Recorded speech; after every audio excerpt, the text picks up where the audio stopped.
Sabi ni Christopher Min, Xian Lim babu na ang career kapag nagsalita si Kim Chiu.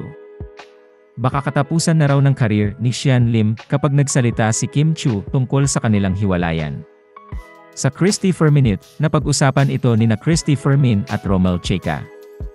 Ayon sa source ni Christy, kapag nagsalita si Kim ay matinding pasabog ito laban sa aktor, kaso raw ay mabait ang aktres, kaya tahimik lamang ito. Mabait itong si Kim Chiu. Respetado niya ang kanyang kapwa. Edukada siya. Kapag ito ang nagsalita, matinding pasabog ang kalalabasan, ani Christy. Kapag nagsalita na raw si Kim Chiu, goodbye na sa kanyang career si Xian Lim. Ano kaya ibig sabihin noon, dagdag pa niya. Saad naman ni Romel Checa, naku, nay.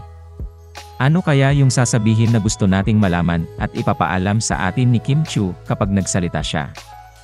Totoo. Totoong totoo yan, tugon naman ni Christy. Ayon pa sa batikang kolumnista, kilala raw talagang mabait at tahimik si Kim kahit noong nag-break sila ni Gerald Anderson ay wala siyang sinabing masama laban sa aktor. Ewan ko lang this time ha.